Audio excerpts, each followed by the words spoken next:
Congratulations, you moved into the White House. How is it? We are enjoying it very much. How about Barron with school? He loves it, yes. All settled. He loves it here. Good. Are you missing New York? Not really. I'm so busy and we're doing so many great stuff. So it's a really special place. And tonight, I love it here.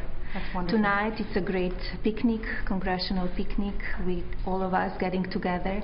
It's New York City team and we have carousel and great stuff outside. Great.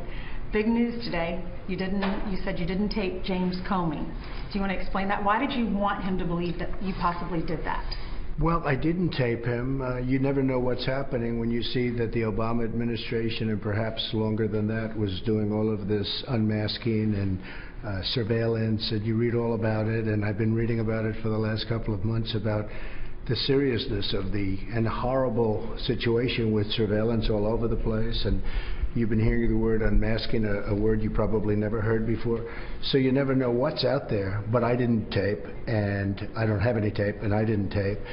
But when he found out that that there may be tapes out there, whether it's governmental tapes or anything else, and who knows, I think his story may have changed. I mean, you'll have to take a look at that, because then he has to tell what actually took place at the events. And my story didn't change. My story was always a straight story. My story was always the truth. But you'll have to determine for yourself whether or not his story changed. But I did not tape. It was a smart way to make sure he stayed honest in those hearings.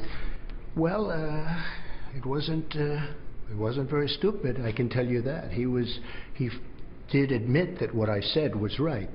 And if you look further back before he heard about that, I think maybe he wasn't admitting that. So you'll have to do a little investigative reporting to determine that, but I don't think it'll be that hard. Robert Mueller, do you think he should recuse himself from this? Because he is good friends with James Comey. He's hired some attorneys that were part of Hillary Clinton's foundation, have given money to President Obama and Hillary Clinton's campaign. Should he recuse himself? Well, he's very, very good friends with Comey, which is very bothersome, but he's also, we're going to have to see. I mean, we're going to have to see in terms, look, there has been no obstruction, there has been no collusion, there has been leaking by Comey, but there's been no collusion, no obstruction, and virtually everybody agrees to that. So we'll have to see. I can say that the people that have been hired are all Hillary Clinton supporters. Some of them worked for Hillary Clinton. I mean, the whole thing is ridiculous if you want to know the truth from that standpoint. But Robert Mueller's an honorable man, and hopefully he'll come up with an honorable solution. Today there are 4 senators that said they're not supporting this health care bill, 4 Republican senators. What is your message to them? Because your supporters that voted for you are a little frustrated because you have the White House, you have the House, Republicans have the House and the Senate, but you have these senators that are not on board. Well, there are also 4 good guys and they're 4 friends of mine, and I think that they'll probably get there. We'll have to see. You know, healthcare is a very difficult situation. If you look, the Clintons tried to get it, and after years and years they couldn't do it. Obamacare was murder for them to get, and now it's failed. It's virtually out of business. Obamacare is a disaster, and we're trying to do something in a very short period of time. It's interesting, I've been here for only 5 months.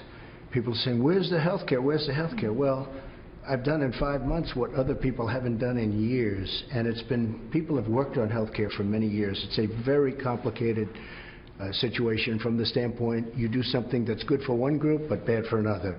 It's a very, very narrow path, but I think we're going to get there. We have 4 very good people that, it's not that they're opposed, they'd like to get certain changes, and we'll see if we can take care of that. We're getting word now that some Democrats even want Nancy Pelosi to step down. A lot of Republicans think Democrats are in denial. They didn't win these special elections. They don't have the House, they don't have the Senate, they don't have the White House. What do Democrats need to do? Are they in denial, and what do they need to do to get on board? Well, first of all, I hope she doesn't step down. I think that it would be a very, very sad day for Republicans if she steps down.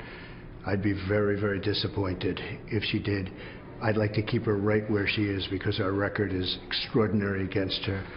But we'll see what happens. There has been a lot of talk about her stepping down. We'll have to see what happens. The victory in Atlanta was very big. They spent $30 million.